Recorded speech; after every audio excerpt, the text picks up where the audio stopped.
నమస్తే. రాష్ట్ర వ్యాప్తంగా కూడా కాంగ్రెస్ పార్టీ అధికారంలోకి వచ్చి దాదాపు 72 రోజులు పూర్తి చేసుకుంటుంది. ఈ నేపథ్యంలో ఇప్పటికే ప్రతిపక్ష నేతలంతా కూడా మొన్నటిదాకా అసెంబ్లీలో విడుచుకోబడ్డారు. ఇక నిన్నటి నుంచి స్టేట్గా సోషల్ మీడియాలని దుమ్మెత్తిపోసేటువంటి ప్రయత్నం చేస్తూ ఉన్నారు. సో దానికి ధీటుగా కాంగ్రెస్ పార్టీ నాయకులంతా కౌంటర్లు ఇస్తున్నారు. సో మాట్లాడదాం. ప్రస్తుతం మనతో పాటు ఓయూ బాలలక్ష్మి గారు ఉన్నారు, కాంగ్రెస్ పార్టీ సీనియర్ నాయకులు, ఇక TPCC general secretary. So Balalakshmi గారు ఎట్లా చూస్తారు? కవిత గారు అంటున్నారు 23 నుంచి 25 వేల ఉద్యోగాలు మా హయాంలో అవి వేసినటువంటి ఉద్యోగాలు, ఇలా మా ఉద్యోగాల్ని మీ ఉద్యోగులుగా ప్రజలకు చెప్పే ప్రయత్నం చేస్తుంది కాంగ్రెస్ అంటూ కామెంట్ చేస్తారు. ఏం చెప్తారు? ఇప్పుడు కవిత గారు నిజానికి మేము తెలంగాణ ఉద్యమం అప్పటి నుంచి కూడా కవిత గారిని మేము చాలా దగ్గరగా చూస్తున్నాము. ఆమె ఎప్పటికీ ఏదన్నా ఒక దుఃఖనం ఎత్తుకుంటుంది. దుఃఖనం లేకపోతే ఆమె గిట్టుబాటు కాదు. ఇప్పుడు కొత్త దుఃఖనం, ఉద్యోగాలకు దుఃఖనము, పూలే ఒక దుఃఖనము, బీసీ ఒక దుఃఖనము. ఎందుకంటే ఆమె ఉనికి చాటుకోవడానికి చేసే ప్రయత్నాల్లో చాలా కప్పగెంతులు వేస్తూ ఉంటుంది. కానీ ఒక్కసారి వెనక్కి తిరిగి చూసుకోవాలి. 9.5 ఏళ్ళు వాళ్ళ నాన్ననే పరిపాలన చేసిండు కదా. అందులో ఈమె కూడా ఒకసారి ఎంపీగా ఉన్నది, తర్వాత ఎమ్మెల్సీ కూడా అయింది కదా. ఎన్ని ఉద్యోగాలు మీరు ఏ ప్రాతిపదికన ఇచ్చిండ్రని చెప్పేసి మేము కౌంటర్ ఎక్కర్లేదు. ఈ పక్కనే ఉన్న టీఎస్పీఎస్సీ దగ్గరకు వస్తే కొంతమంది నిరుద్యోగులు అక్కడ కనపడతారు, ఏదైనా పని మీద వస్తుంటారు. లేదా సిటీ సెంట్రల్ లైబ్రరీ, లేదా Osmania university library, Ashok Nagar, RTC X road, Dilsukh Nagar, ఈ ప్రాంతాలకు పోతే కవితమ్మ గారికి వాళ్ళే సమాధానం చెప్తారు.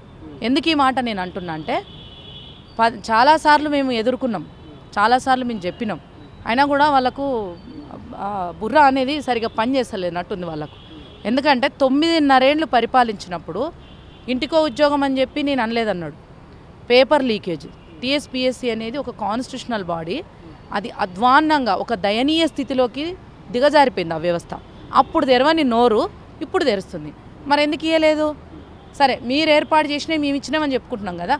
మరి మొన్నటిదాకా మీరు అధికారం కోల్పోయేంత లోపటిదాకా మీకు అవకాశం ఉంది కదా, మరి ఎందుకు ఇవ్వలేదు అప్పుడు? ఇవాళ నిరుద్యోగుల సాధక బాధకాలు ఏంటి, వాళ్ళ పరిస్థితులు ఏంటి అనేది గుర్తించారు. కాబట్టే రేవంత్ అన్న సారథ్యంలో మిగతా మంత్రిమండలి అందరూ కూడా కలిసి ఇలా ఒక్కొక్కరికి ఆయా రంగాల్లో ఉద్యోగాలని కల్పన చేస్తూ ఉన్నారు, వాళ్ళకి ఇస్తూ ఉన్నారు. ఇవ్వకుండా నిమ్మకుండి ఉన్న మీరు ఇచ్చినాక ఈ మాయ అని చెప్పుకున్నాడు. ఇది వాళ్ళకి బాగా అలవాటు అయిపోయింది. ఏంటంటే ప్రతీది మాయే, మేమే చేసినాం, ప్రతీది మేమే చేసినాం. అవును, ఏం చేసిరో కనబడతలేదా? కాళేశ్వరం గతి ఏంటిదో కనబడతలేదా? ఆర్థిక వ్యవస్థ చిన్నాభిన్నమైన వ్యవస్థ కనబడతలేదా? నిరుద్యోగుల గోస కనబడతలేదా? ఇన్నేళ్ళు 9.5 ఏళ్ళు పాలన చేసి నేనే సావునోట తలకాయ పెట్టి తీసుకొచ్చినా అని చెప్పేసి తెలంగాణ అని చెప్పినోడు ఇలా మాలాంటి ఉస్మానియా యూనివర్సిటీ కావచ్చు, కాకతీయ యూనివర్సిటీ కావచ్చు, ఎన్నో యూనివర్సిటీల నుంచి వెళ్ళి ఇలా కాటి కాపర్ల దాకా కూడా జేఏసీలు ఏర్పాటు చేసుకొని ఉద్యమం చేసినటువంటి ఉద్యమకారులు ఉన్నారు. సబ్బండ కులాలు, సబ్బండ వర్గాలు ఉన్నాయి. ఇలా 1200 పైచీలకు మంది ఆత్మ బలిదానాలు చేసుకున్నటువంటి పరిస్థితి. ఒక్కరి పేరు ఉచ్చరించకుండా అంతా నేనే చేసినా అని చెప్పుకో తిరుగుతాడు. ఇప్పుడు కూడా మళ్ళీ అంతా నేనే చేసుకొని తిరుగుతున్నా అంటుండు. నిజంగా మీరు అంత సమర్థవంతంగా పరిపాలన చేసిండుంటే ఈ మేకపోతు గాంభీర్యాలు అవసరం లేదు కదా. ప్రజలు ఈసారి కూడా మీకు పట్టం కట్టేటోళ్ళు కదా. మరి ఎందుకు కట్టలేదు? మీరు చేసిందంతా అవినీతి పాలన, మీరు చేసిందంటే అక్రమ దందాలు. నేను ఇలా ఈ సందర్భంగా ఒక మాట చెప్పదలుచుకున్నా. సమగ్ర కుటుంబ సర్వే నిర్వహించి నేను చాలా సందర్భాల్లో మీడియాలో కూడా ఈ మాట చెప్పిన. నేను సమగ్ర కుటుంబ సర్వే మొదటిసారి అధికారంలోకి వచ్చినప్పుడు చేశారు. ఆ రిపోర్ట్ ఎడదాసుకున్నారు. ఇవాళ బీసీ కులగణన చేద్దాము అనేటువంటి విధంగా ఇవాళ రాహుల్ గాంధీ గారు ముందుకొచ్చారు. కాంగ్రెస్ పార్టీ అధికారంలోకి రాగానే చేస్తామని. ఇవాళ తెలంగాణలో పార్టీ అధికారంలోకి రాగానే రేవంత్ అన్న సారథ్యంలో పొన్నమన్న తీర్మానాన్ని ప్రవేశపెట్టడం జరిగింది. ఇవాళ ఆ దిశగా అడుగు వేస్తూ ఉంటే, కానీ కేవలం కాంగ్రెస్ పార్టీ బీసీ బిడ్డల్ని మభ్యపెట్టడానికి మాత్రమే ఈ యొక్క తీర్మానాన్ని ప్రవేశపెట్టింది. దాన్ని చట్టబద్ధత కల్పించాలంటా ఉంది కవిత గారు. సో దీనికి తలాతోకలేని తీర్మానం అంటూ కూడా కవిత గారు కామెంట్ చేస్తారు. వాస్తవం అనుకోవాలా? ఇప్పుడు మీలాగా అక్రమాలకు చట్టబద్ధత కల్పించుకున్న వ్యవస్థ కాంగ్రెస్ది కాదు. అక్రమాలకే చట్టబద్ధత కల్పించుకున్నారు వాళ్ళు. కాబట్టి ప్రతిదీ అట్లా మాట్లాడుతున్నారు వాళ్ళు. నేను ఈ సందర్భంగా ఏం చెప్తున్నా అంటే, ముందుగా రేవంత్ అన్నకు, పొన్నం ప్రభాకర్ అన్నకు నేను హృదయపూర్వకంగా ధన్యవాదాలు తెలియజేస్తా ఉన్నాను ఒక బీసీ బిడ్డగా. ఎస్, ఇవాళ పీసీసీ, ఏఐసీసీ పదవులు ఇచ్చినప్పుడు అన్నిటిని కూడా మా కుల ప్రాతిపదికన అందరికీ సమన్యాయం జరిగే విధంగా ఇచ్చారు. ఇవాళ ప్రభుత్వం వచ్చిన తర్వాత కూడా మంత్రి పదవుల విషయంలో కావచ్చు, మిగతా విషయాల్లో కావచ్చు, ఇలా చాలా ఉన్నతంగా ఇలా కాంగ్రెస్ పార్టీ ఒక అవకాశం తీసుకొని పని చేస్తూ ఉన్నది. ఇలా మంత్రి అయిన పొన్నమన్న బీసీ బిడ్డనే, సురేఖక్క బీసీ బిడ్డనే, ఇలా ఎమ్మెల్సీ అయిన మా మహేష్ అన్న బీసీ బిడ్డనే, మా అనిల్ కుమార్ యాదవ్ అన్న బీసీ బిడ్డనే. మరి కళ్ళు కనబడతలేవా? ఇప్పుడు రేపో మాపో వచ్చే అన్ని పదవులలో కూడా అందరికీ సమాన సముచితమైన స్థానం కల్పించేటువంటి విధంగా అడుగు వేస్తూ ఉన్నారు. నిండు అసెంబ్లీలో నిండు మనస్తోటి, ఒక చిత్తశుద్ధితోటి, ఒక ప్రణాళికాబద్ధంగా పనిచేసుకుంటూ ఇవాళ రేవంత్ అన్న చాలా అద్భుతంగా మాట్లాడినారు. పాలితులుగా ఉన్నటువంటి వాళ్ళు పాలకులుగా మారవలసినటువంటి అవసరం ఉన్నది. వాళ్లకు సమాన స్థాయిలో వాళ్ళ జనాభా దామాష ప్రకారం అవకాశాలు రావాలంటే కులగణన జరగాల్సిందే. దీనికి ఒక చట్టబద్ధత తీసుకొస్తాం. ఇవాళ మేము ఒక అఖిలపక్షాన్ని ఏర్పాటు చేసుకుంటాం. న్యాయపరమైనటువంటి చిక్కులు కావచ్చు, కాన్స్టిట్యూషన్ పరంగా ఎదురయ్యే చిక్కులు కావచ్చు, ఏ చిక్కులు ఎదురు కాకుండా ఒక సమర్థవంతంగా బీసీ జనాభాకు సంబంధించిన కులగణన జరుగుతుంది, మొత్తం జనాభాకు సంబంధించిన కులగణన జరుగుతుంది అనేటువంటి విధంగా చాలా స్పష్టంగా గౌరవ ముఖ్యమంత్రి గారు రేవంత్ అన్న ఇచ్చినాక వీళ్ళకు అవగాహన ఉండి మాట్లాడుతుందా కవిత, మరి అవగాహన లేక మాట్లాడుతుందో మాకైతే అర్థమైతలేదు. అవగాహన లేకపోతే అవగాహన తెచ్చుకోండి, కానీ మా ఉనికి చాటుకోవడానికి ఇలా పార్లమెంట్ ఎన్నికలలో మళ్ళీ దెబ్బతింటామని చెప్పేసి ఉనికి చాటుకోవడం కోసం నోటికి ఏదొస్తుంది అవాకులు చవాకులు పేల్తామంటే మాత్రం ఊరుకునేదైతే లేదు. నాడు తెలంగాణ ఉద్యమంలో ఆట ఆడినరు. మీ యొక్క అక్రమాల కోసం, మీ రాజకీయ భవిష్యత్తు కోసం ఆత్మగల తెలంగాణ, ఆత్మస్థైర్యంతో కొట్లాడే తెలంగాణను ఆత్మహత్యల దిశగా మలిపిరు ఆనాడు. ఇవాళ ఆటో డ్రైవర్లను కూడా ఆత్మహత్యలు చేసుకునే దిశగా మలిపిరు. ఎక్కడ వాళ్ళ పబ్బం గడుపుకోవడానికి, వాళ్ళ అవసరాలు ఎలా తీసుకోవడానికి, వాళ్ళ ఉనికిని చాటుకోవడానికి, వాళ్ళ అక్రమాలు కప్పిపుచ్చుకోవడానికి ఇవాళ ఏ పాట అంటే ఆ పాట పాడతారు. కానీ ప్రధానంగా అసెంబ్లీలో ఈ 10 రోజుల పాటు అధికార పార్టీకి ఒకే ఒక్కడు సమాధానం చెప్పింది, అది కేవలం హరీష్ రావు గారే. సో చెమటలు పట్టించే ప్రయత్నం చేసినట్టు సోషల్ మీడియాలో ప్రచారం జరుగుతుంది. ఎంతవరకు దీన్ని ఏకీభవిస్తారు? నేను ఇప్పుడు ఏమంటున్నంటే, హరీష్ అన్న పాపం నిజంగా ఒక ఉద్యమ నాయకుడిగా, ఒక సమర్థవంతమైనటువంటి ఒక ఎమ్మెల్యేగా, ఒక మంత్రిగా పనిచేసినటువంటి వ్యక్తిగా నాకు ఆయన పట్ల ఎప్పుడు గౌరవం ఉంటుంది. మనకి ఎటువంటి పార్టీతో సంబంధం లేదు, ఏ సంబంధం లేకుండా కొందరు వ్యక్తుల్ని గౌరవించాలనిపిస్తుంది. ఆ స్థానంలో ఉంటాడు హరీష్ అన్న. మరి హరీష్ అన్న ఎందుకు బలిపశు అవుతాడో నాకైతే అర్థమైతలేదు, వాస్తవానికి చెప్తున్నా. ఎందుకంటే మేము చేసినామని చెప్పుకునే కాడనేమో కేసీఆర్ ఉంటాడు, జబ్బలు జరుచుకునే కాడ కేటీఆర్ ఉంటాడు. మరి అసెంబ్లీకి ఎందుకు వస్తలేరు? కేసీఆర్ గారు ముఖ్యమంత్రి కాకముందుకు తెలంగాణ ఉద్యమ సమయంలో, తర్వాత ఎన్నికల్లోకి వచ్చినప్పుడు దళితుడే ముఖ్యమంత్రి అన్నాడు, 3 ఎకరాల భూమి దళితులకు అన్నాడు, ఇంటికో ఉద్యోగం అన్నాడు.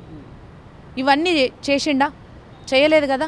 మరి అలా ప్రజలకు సమాధానం చెప్పవలసిన ఒక ప్రతిపక్ష నేతగా ఆయన సమాధానం చెప్పవలసిన బాధ్యత ఉంది కదా. సరే, మొన్నటిదాకా పెద్ద మనిషి ఆయనకు అనుకోని ఒక సంఘటన ఎదురైంది, అనారోగ్యం పాలయ్యిండు. అప్పుడు రాలేదు కాబట్టి గౌరవప్రదంగా మా ముఖ్యమంత్రి గారు కూడా వెళ్ళి పలకరించి వచ్చినారు. మరి వాళ్ళ సభ పెట్టుకొని నల్గొండకైతే పోయినారు కదా. నల్గొండ దాకా సొంత సభకు పోగలిగిన ఆయన ఎందుకు రాడు అసెంబ్లీకి?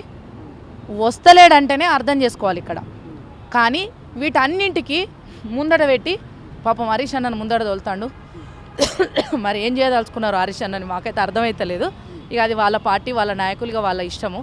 ఆయన ఏం చెప్తాడో, ఈయన ఏం మాట్లాడుతాడో, ఏం మాట్లాడినా ఆధారాలతో సహా గౌరవ ముఖ్యమంత్రి గారు, మిగతా మంత్రివర్గంలో ఉన్నటువంటి మా శ్రీధర్ బాబు అన్న కావచ్చు, మా పొన్నమన్న కావచ్చు, బట్టన్న కావచ్చు, వెంకటరెడ్డి సార్ కావచ్చు, మా సీతక్క కావచ్చు. సో ఫైనల్గా ఏం చెప్పదలుచుకున్నారు? ఇప్పటిదాకా అసెంబ్లీ గురించి మాట్లాడారు. సో కేసీఆర్ రాలేదు అనుకున్నారు, అందరు వస్తారు, అధికార పార్టీ నాయకులకు కౌంటర్ ఇస్తారు అనుకున్నారు, కానీ కేసీఆర్ రాలేకపోయాడు. సో పార్లమెంట్ ఎన్నికలలో ఖచ్చితంగా మా పోటీ కాంగ్రెస్ బీజేపీ తోటి ఉంటుంది, త్రిముఖ పోటీ అంటూ చెప్తా ఉన్నారు. సో ఎట్లా ఉండబోతుంది?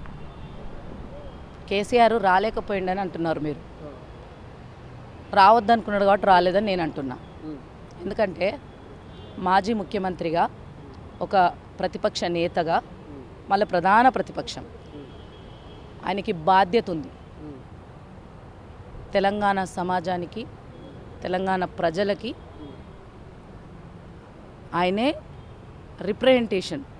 ఆయన మాట్లాడే మాటలు, ఆయన ఏం చెప్పదలుచుకున్నాడు చెప్పవలసిన బాధ్యత ఆయన మీద ఉంది. కానీ తప్పించుకు తిరుగుతున్నాడు. ఇందాక నేను చెప్పినట్టుగా అనారోగ్య పరిస్థితులు ఓకే, ఇలా మీ సభలు పెట్టుకోవడానికి పోయినప్పుడు అసెంబ్లీకి రావడానికి ఏంటి ఇబ్బంది? అంటే మీ అవినీతిని, మీ అక్రమాలని కప్పిపుచ్చుకోవడం కోసమే మీరు అసెంబ్లీకి రావడం లేదనేటువంటి విషయం స్పష్టము. ఇక్కడ హరీష్ రావు గారు ఆయనను ముందు పెట్టిర్రు, నడిపిస్తున్నారు. ఇక అది హరీష్ అనే తేల్చుకుంటాడు.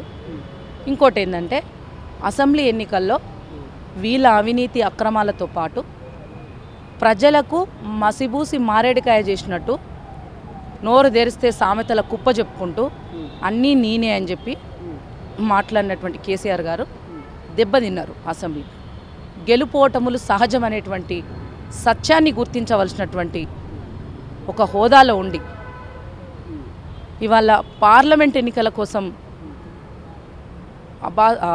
అవాకులు చెవాకులు మాట్లాడడం అయితే కరెక్ట్ కాదు.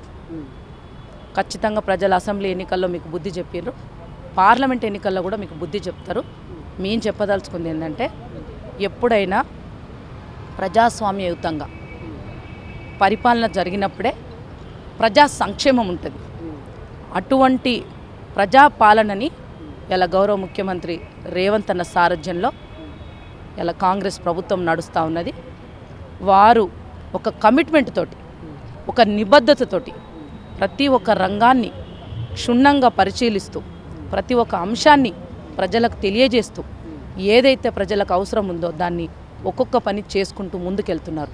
రేవంత్ అన్న చాలా స్పష్టంగా చెప్పిండు. మీకు ఈ సందర్భంగా ఇంకొక ముఖ్యమైన విషయం చెప్తాను. కేసీఆర్ గారు ముఖ్యమంత్రిగా ఉన్నప్పుడు ప్రతిపక్ష నేతలని అసలు మాట్లాడనిచ్చిన పాపాన బోలే. మాలాంటి వాళ్ళని కనీసం ఉస్మానియా కావచ్చు, ఇందిరా పార్క్ దగ్గర కావచ్చు, ఎక్కడైనా సరే ఒక ప్రశ్నించే గొంతుకలకు ఉన్నటువంటి వాళ్ళందరినీ కూడా అణిచివేసారు. కానీ ఇలా అత్యంత ఎక్కువ సమయం ప్రతిపక్ష నేతలే మాట్లాడారు. గౌరవ ముఖ్యమంత్రి గారు ఒక మాట చెప్పినారు, వాళ్ళు మాట్లాడాలి, వాళ్ళకు అవకాశం ఇవ్వాలన్నారు. ఎస్, ఇచ్చినప్పుడు వాళ్ళు చేసిన తప్పులు కప్పిపుచ్చుకోవడానికి మాట్లాడుతుండే తప్ప ప్రజలకి మేము సమాధానం చెప్పవలసి ఉందనేటువంటి ఒక బాధ్యత మరిచిండ్రు వాళ్ళు. ఇలా ప్రతిపక్ష నేతలకి గౌరవం ఇచ్చిండ్రు, ప్రజా సంక్షేమం దిశగా నడుస్తూ ఉన్నారు. రేవంత్ అన్న కావచ్చు, మిగతా మంత్రివర్గంలో ఉన్నటువంటి మంత్రులు కావచ్చు, మిగతా మా ఎమ్మెల్యేలు కావచ్చు, ఎమ్మెల్సీలు కావచ్చు, అందరూ కూడా చాలా గౌరవప్రదంగా సభలో మెదులుకున్నారు.